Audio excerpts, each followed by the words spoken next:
Hey everyone, hope you guys have had a great day. It is time to talk about stage 7 Tour de France. We did the Mur de Bretagne, really hard finish. I've done this one before in Tour de France. It is short, it is steep, it is straight, it is explosive, and it is nervous. The peloton is very aggressive on a finish like this, and even though it is not that long of a climb, because of the way the race is raced prior to it, with positioning and fighting and the short climbs run in, it ends up being a decisive battle. And we often see the GC riders rise to the top. When I did the tour 2011, when I finished eighth there, this stage was the first stage where we saw the contenders make it. I was stoked to make the front group on this stage. And if you saw the finish where there was a bunch of GC riders that kind of came together at the very top of the climb, and there was a sprint from that, I got to be in that group, which was pretty cool. And yeah, super hard stage, super hard finish, and we're going to talk about it right now. So I saw some key things that I want to talk about, and we'll just start diving into that right now. First off, today Pogacar takes the stage win, his second stage win in 7 stages. Now, I don't really know the last time a top GC contender has already won 2 Tour de France stages in the first week when there's no mountain stages, but it has happened. And it is exciting, I think, again, from a performance standpoint and a race craft standpoint. But obviously, there's a lot of different narratives going around, a lot of different viewpoints on what's happening. And so I'm going to share what I think in mind, right? The first thing in my perspective from what happened today was Tadej put the least amount of work possible into getting the stage win. He used his team. He got help from Alpecin that could have been some friendship with Tadej. I think that may have influenced it. Did Evenepoel really think he could win the stage after yesterday's breakaway? He has won this stage in the past, I think, but was it possible for him truly to win the stage? Well, I think maybe in the back of their mind there was, but I think they probably could have left the door open and let UAE ride for the stage win. They just did the minimum to protect the yellow jersey. But of course, I think they're friends. They have respect for one another. And I think Alpecin did Tadej and UAE a favor based off yesterday and some of the other relationships that they have in racing. So this, I heard in some interviews, affected kind of how Visma raced, and we'll talk about that in a little bit. But for the most part, Visma, again, super aggressive and tried to put riders in the early break. Alpecin helped UAE chase those early breaks down and prevent the Visma riders from getting in those breaks. And so I think this, was a shock to Visma in a sense. They changed their strategy. Instead of trying to stack the break again and be aggressive and make the race crazy, they ended up taking a break on that after trying that for a little bit this morning, and then bringing it all into the final and pouring the effort in. We saw in the final that Visma ripped the peloton apart. They used Simon Yates to shred the peloton the first time up the Mur de Bretagne. And they were super, super aggressive all the way to the finish. And then UAE only had to drop at the very bottom. Tim Wellens on the front, and Narvaez was there as well. And they set a phenomenal pace up the Mur de Bretagne. So fast after Tim Wellens finished that only the big 3 were left. We had Tadej Pogacar, we had Remco Evenepoel, and we had Jonas Vingegaard. And so of those 3, it looked like Tadej was just going to take off and throw a massive attack, but instead he soft pedaled when he got to the front. Remco kind of panicked. I think he looked back and he saw Vauquelin was distanced, and so he could overtake him perhaps in the GC. I guess he's already ahead of him in the GC, but I think he could distance him further in the GC, distance him further for the white jersey. Perhaps that was in his mind. I think more realistically, he wanted to calm the rivalry between Pogacar and Vingegaard, seeing that Pogacar wasn't going to pull. He knows Jonas is most likely not going to pull. And what comes after that, one or the other throws an attack. That's the only solution that could possibly come if someone didn't pull in that moment. Narvaez was too far behind in that particular moment. So Remco got on the front and he started riding some tempo, not fast enough to pull that group away. And Narvaez and the group came from behind. Narvaez got on the front. He set a phenomenal lead out into the final, so fast that no one could attack, no rivals could attack, and so fast that it strung the group out. Pogacar waited to right before the finish line to do his effort. I counted it. He sprinted 13 seconds to get the stage win. It was headwind, and so part of that is the reason why he waited so close to the line. But the other part is he didn't have to go sooner. He didn't have to go far out. He had the speed. He had the power. He knew from that group he could easily win the sprint, and he did just that. So what does that mean? Well, again, like I started this whole thing off, look at this. After 7 stages, he's done almost no work. He's hit the front twice. The first stage that he won and this stage that he's won, really the only times that he has made a move. And of those 2 times that he's made a move, he's won the stage. Okay. So that's significant. I think we should all write that down and put that into our overlying strategy, overlying understanding of the race. The second important part of this is not normally how he races. Normally he's racing tooth and nail for everything. And so you've got to ask yourself the question, why is he being so passive and why is he running such a strong defensive strategy?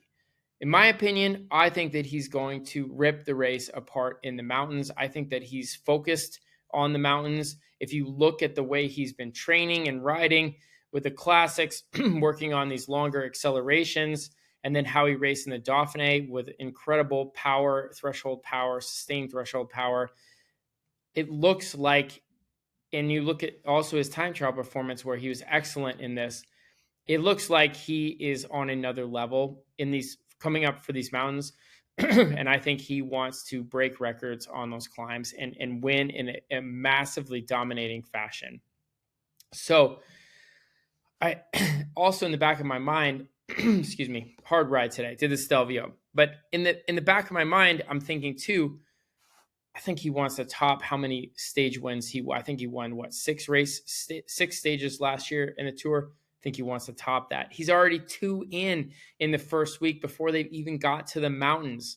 If you look at the mountain stages, I think he can win quite a few of those stages, the uphill time trial as well. So, guys, I think something is coming. Now, on the flip side, the opposite is Jonas and Visma, who are racing extremely aggressive.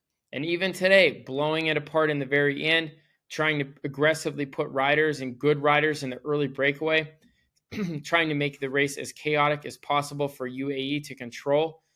It almost seems like they're just like trying to be absolute menaces every which way possible to Tadej.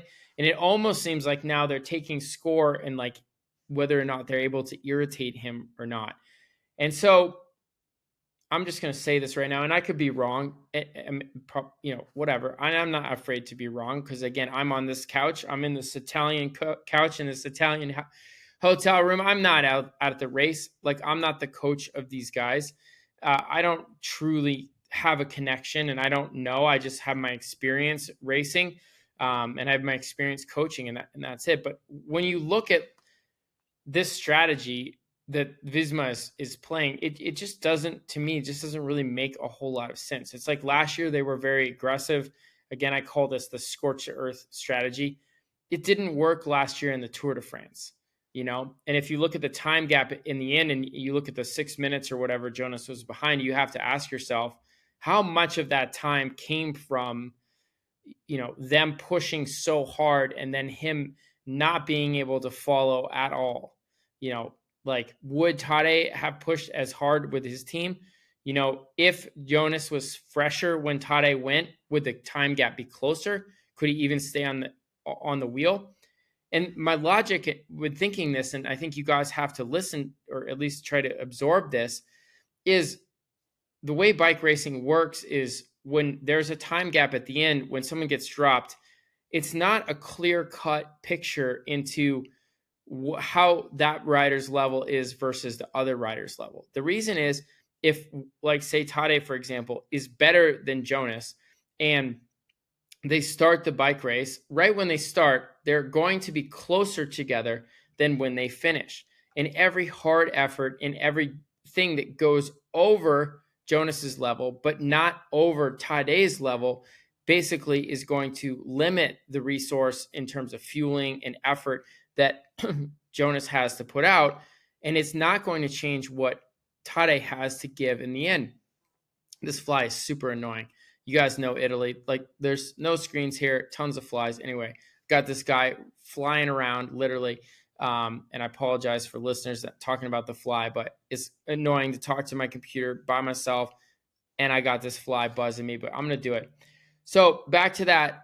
If the two riders are already different in ability and the race is so hard that you're trying to crack the rider that's already better than you, all you're doing is you're exponentially driving the gap between you and the rider that's better than you. So at the time, the most decisive moment in the race, that rider is further from you before you started. And now there's things like drafting that can help close the gap of two riders and their ability. So for example, if Jonas saves more energy and he's 10% worse than Tadej, but then on the climb, he's able to draft Tadej, he can save close to that 10% by just simply staying on the wheel and following on the wheel. And if he has more in the tank, then he's going to be able to follow those accelerations. So I just don't understand why Visma is convinced that they need to break down Tadej. And listen to me. If you're convinced that Jonas is better than Tadej, then you don't even need to do this either. So you're trying to scorch the earth with the understanding that Tadej is better than Jonas, and you're hoping that by burning everything down, somehow one of these sparks is going to also ignite Tadej and bring him down. Now, listen to this. This is also an interesting point to discuss here. You have to look at the way that Tadej races and the things that he's innovating and his ability, like the go long that he brought, being able to attack far out from the finish, do a super hard effort, and then stick it. You know that came from what happened to him in the 2002 and 2022 and 2023 Tour de France, when Jumbo jumped him early in the stage and caught him off guard, whether they ganged up on him in 2023 or 2022, or they hit him early in 2023 when he was injured from his wrist and he was coming back. But they did it far from the finish. And so they are the ones with their action that showed him what he needed to improve. And he not only improved it, but he tripled down on his ability and he made it great.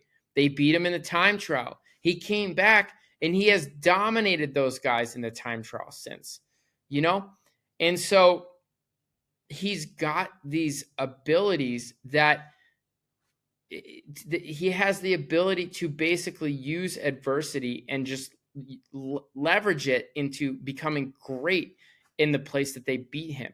He owns where he got beat, and then he becomes great there. So they're still using this tactic from 2022 and 2023, and this guy's long gone from this. He's long gone. Another thing to talk about is the heat, right? Like, he cracked in the heat, I believe, in 2023. He has adapted. He's come up with the training. Like in the Dauphiné, he did not have problems with the heat. The Tour de France, he did not have problems with the heat. He is good in the heat now. So this idea of using the past, not just this year, but the past 2 years ago, as the reference point to design the strategy that they're following just doesn't make sense. And you need to think of it too as if you're the CEO of this company, like call the company Visma, and you're getting your quarterly update. And that is the first week of, or the first 7 days of the tour. So, I guess in this thing would be the trimester, but your first trimester update. And it's like, okay, we've run this strategy for 7 days. Okay, tell me what the performance of the company is.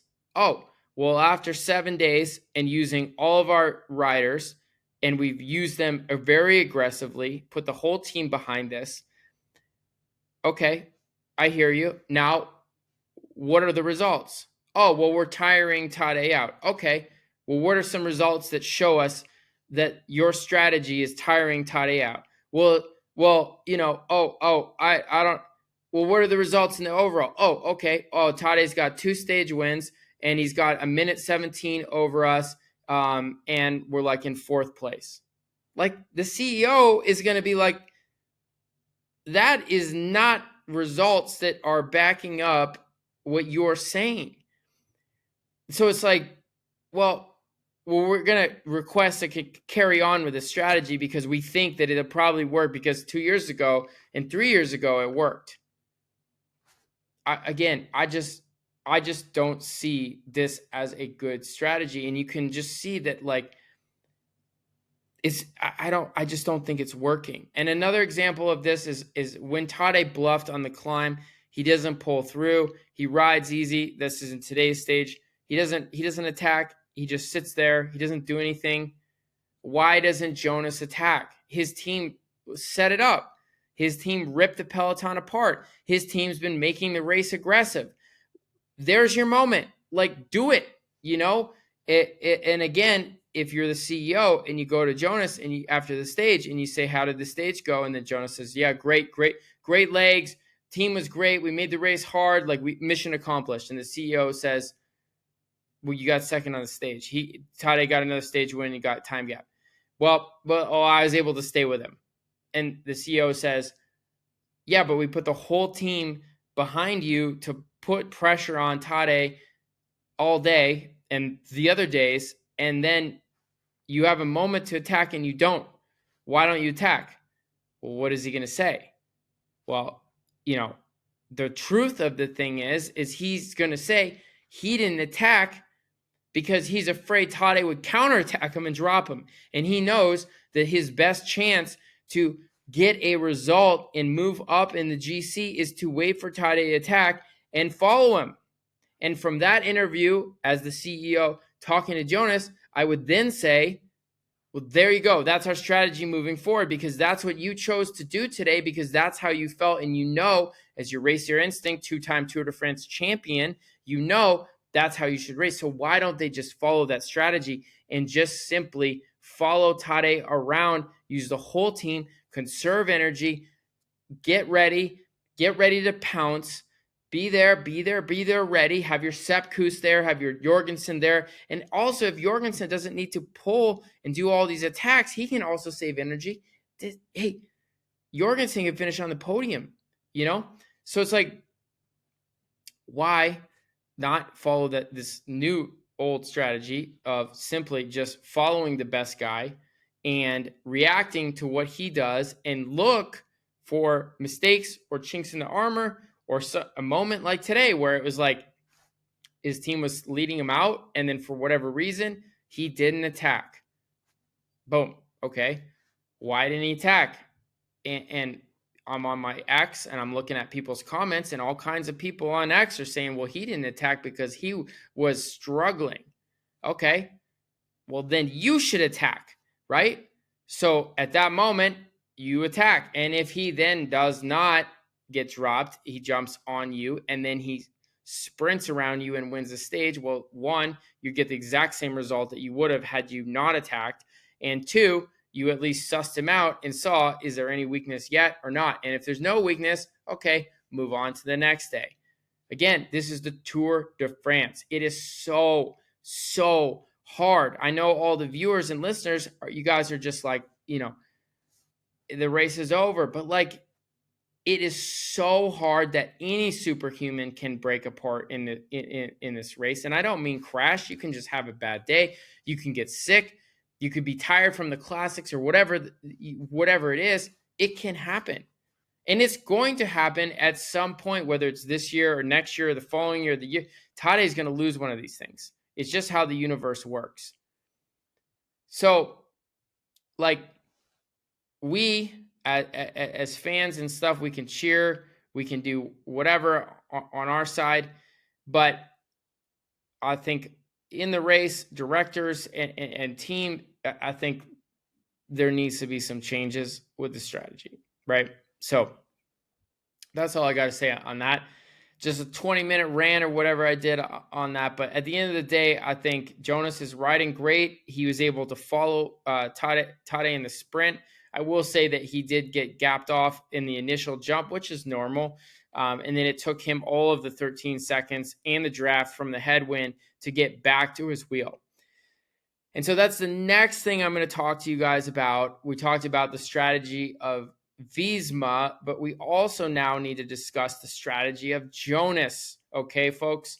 Now, how many more of these insane attacks can Jonas take? This is a question that I have. And watching today and watching Tadej sprint and how he looks on the bike, and then looking behind in Jonas and seeing his eyeballs about to explode out of his head. And that's normal, again, because nobody can follow Tadej. Jonas is following Tadej, but at what price?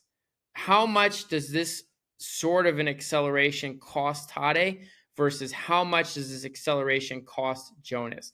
I'll tell you right now, Tadej does these kind of accelerations on his training rides to win town line sprints. This guy does this stuff all the time, and it doesn't affect him at all.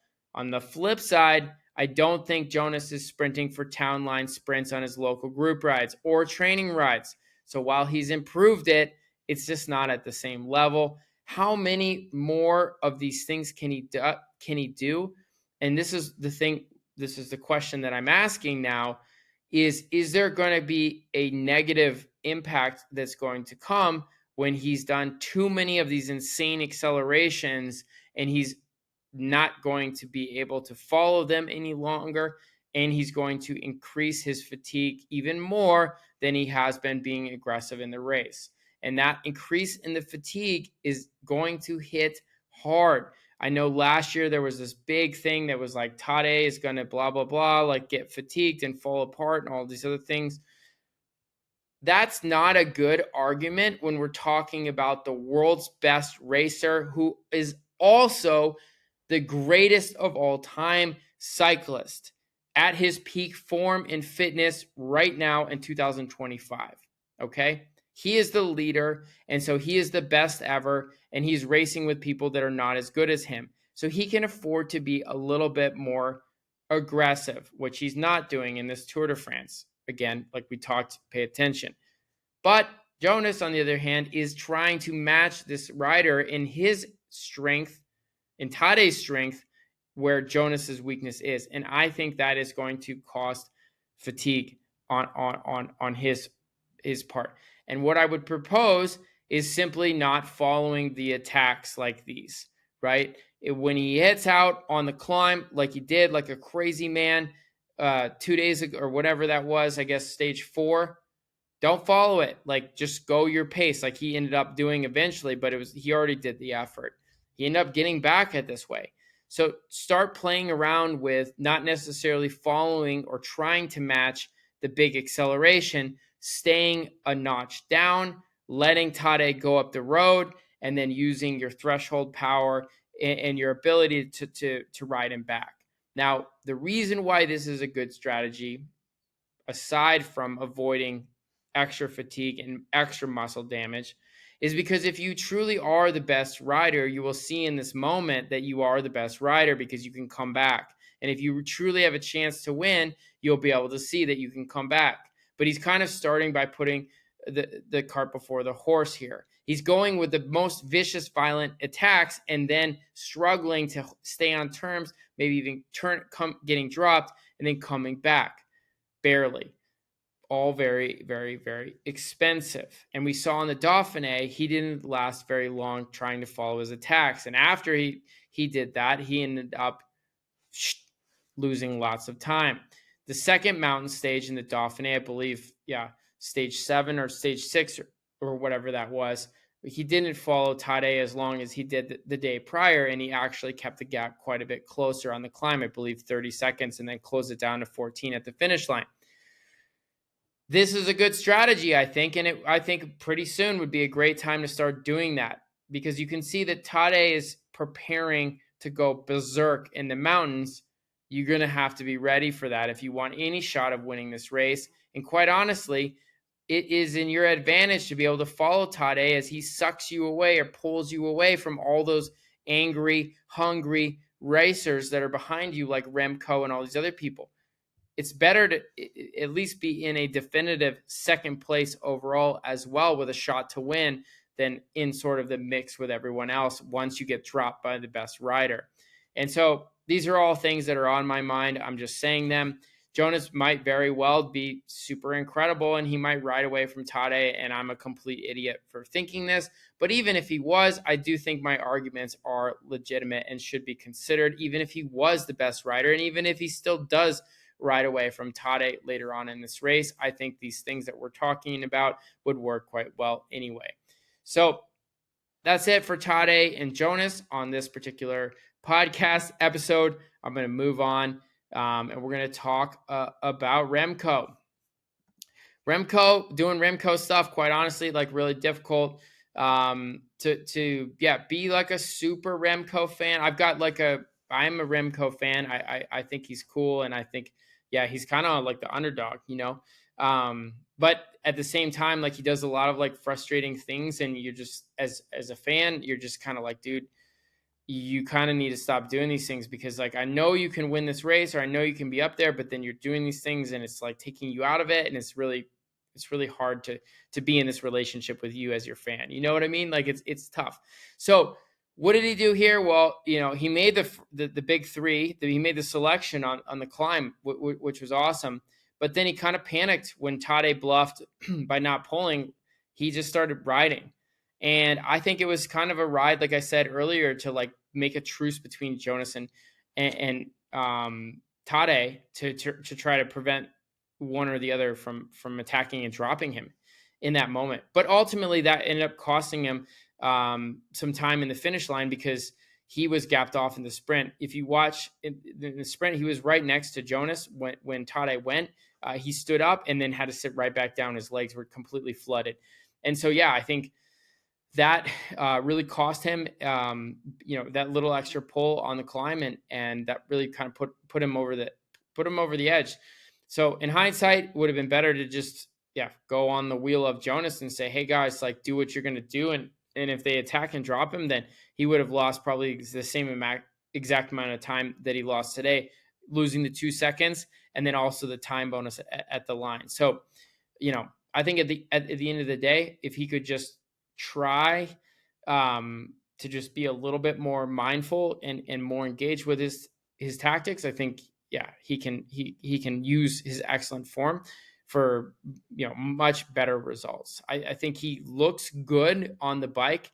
I think that he had really good power. Obviously, he won the time trial. He looks better on the climbs this year in the Tour than he did last year already. So I think just a little smarter racing, a little bit better positioning, and a little bit better reaction, like decision making, I think could go a long way for Remco in this Tour de France. All right, so Remco, I hope maybe a little bit better decision making and see him firmly in that third position, maybe even catching into second place if one of the big two ends up blowing up. And the last thing I want to talk about is the GC battle that we're seeing out in the race for that coveted top 10 in the Tour de France. After the big three, we have Vauquelin, who's sitting in third position. He's more of a puncher. He's not really like, I'm going to move my computer here. He's not really a climber, a pure climber. He's not really a rider that's going to be able to, dominate or perform really well in the high mountains. However, when I was in the Tour de France,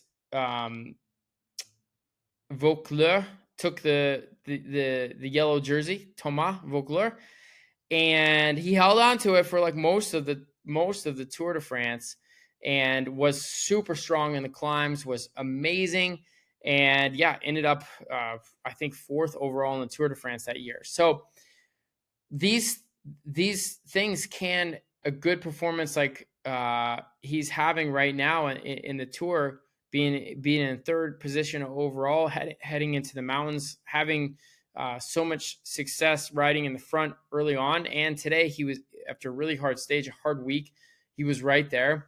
I think all signs kind of point to him using this race to level up his climbing and even climb even better than we had seen in the past. So I'm really excited about his potential, and I think, Vauclin can do an amazing Tour de France. I really hope to see something. Jorgensen, for me, I think he has a podium potential, especially after Almeida crashing and losing time today. I think if Visma changes their strategy, hint, hint, hint, I think he can, just focus on like losing the minimum amount of time every single day, being up there. He might even win a stage if the riders mess around. Even today, he was super strong in the final. He looked phenomenal. So, I think potentially he could grab that 3rd spot if Remco falters at one point in the mountains, and I wouldn't be surprised if that happens. So, Jorgensen, if they end up racing a little bit more conservatively, I think he can end up in the top 3, maybe top 5, and that would be a great result for him and Visma. Onley, he looks amazing. I think he is another exciting young rider, very modest too. Like I heard his interviews the whole time have been like, I would say, pretty humble and pretty much like he is taking it day by day and not really putting too much loss or frustration or excitement on like when things swing in his direction and when they swing in the other direction. So he looks awesome. We know he's going to climb well. We know he's going to perform super well. So it looks like he's getting out of this dangerous first week in a really good position heading into the mountains. I think he's a candidate for the top 5, and that would be phenomenal for his career and really put him into, one of the top GC rider potential down the road. Lipovitz and Gall, 2 other riders that I think are kind of right around that top 5 overall potential. Both super good on the climbs. They are all the stages moving forward are going to favor both of them. And they both honestly are in like really good form. So I would expect to see them battling for that top 5 and end up, well inside the top 10 when everything's said and done. Skelmos, I don't know. I mean, my gut says that he's going to end up right up there. Looks pretty good. He's had a lot of difficulty already in this Tour, I think, with some luck. So the fact that he's still kicking around that front group, and I think heading into the mountains, like, it's going to serve him well. And I think we're going to see him right up in that top 10. Then after that, we got Johannesson, Mas, Rodriguez, O'Connor, and Roglic. I think those are the last names that will be competing for that top 10 overall. Those are all a bunch of question marks. Like, I love this Johannesson rider. He, just looks like a pure climber. Love that he shows his power on Strava. Pretty interesting. I think he gives us all hope that for the smaller riders, his power numbers look a bit more normal than some of the other ones that we've seen or heard about. So I'm just remembering the Dauphiné, kind of looking at his power files. I know he's really lightweight, but I think it's cool when these guys show their power because it really gives you an understanding of how the race went down, how how the efforts were done by the people in the front group and what the numbers were. So I would love to see him get a top 10. Moss, he needs a top 10. Rodriguez needs a top 10. O'Connor definitely does not need a top 10. Who knows what his mindset is. I know he's had some frustrating moments, and I also don't think his form is 100%, but he always gets it done. He's a great rider, and I expect to see him up there performing. And, I wouldn't be surprised if he grabs a breakaway, grabs a bunch of time back like he always does, and then rides phenomenally to seal the deal on a good overall. Last but not least, we got Roglic. Again, like I said in my earlier podcast, not on brand with Red Bull. I heard that Remco is going to sign with Red Bull. I do think Remco would be awesome with Red Bull. So I do think he's on brand with this company. And hopefully they get him in there pretty soon, because Roglic, I don't know. I just, again, I'm not feeling it. He's a great rider. He dropped out of the Giro, and because of that, I don't think the team is going to want him to drop out of the Tour. But I do think if he didn't drop out of the Giro already, he would be out of the Tour. He's already lost a lot of time. This is not what he trains for. This is not what he likes to do. He already has phenomenal results, and I think he's quite honestly interested with all the sort of negative, just like I'm doing, I guess, like just negative takes of how he's underperforming. So, I mean, sometimes the truth hurts, right? And I think in his case, just call it out, underperforming, get it done, get back and train. He was insane at Catalunya. He was an incredible level. And for the first part of the Giro was at a really good level. So he still got it, but he's got to get it together to be able to use what he has. So that's it. Those are the points I have from this podcast on stage 7. Really cool. Again, stage, love seeing that rainbow jersey win the stage. We all know how difficult it is to win as the favorite. It's super difficult when you are always winning. And just like I was telling my son the other night, I think he has 101 wins at this point. That's just, at 26 years old, 101 World Tour wins. I remember the first one, or I guess the first stage race one, Tour of California 2019. He is just exceptional. So it would be hard for someone to win 100 group rides, where they live, or 100 local criteriums, or 100 Tuesday night training criteriums, let alone 100 World Tour stages. 100 World Tour races, and with the majority of these things being Grand Tour stages and overalls, that's just savage. So anyway, moving forward, we got a couple other difficult stages before the first rest day on Monday, and then we start making our way into the good stuff that we are all so excited about watching, the mountain stages. It's going to be great. So I'm going to hang in there doing these updates. I am almost done with my camp here in the Dolomites, so this is going to get a lot easier. I am also a dad of 5 kids and a business owner with Cinch Cycling. So we have quite a large cycling coaching business. So I guess taking the Dolomites camp out of the equation and just focusing on my family and my business and my own health and my own training, then these will be a little bit easier. And heck, maybe we'll even do a better production job. And we'll, of course, have my amazing wife on the show, and she will make it so much better. So excited to be back with her as well. So anyway, thank you guys for listening, and I will chat with you tomorrow. Later.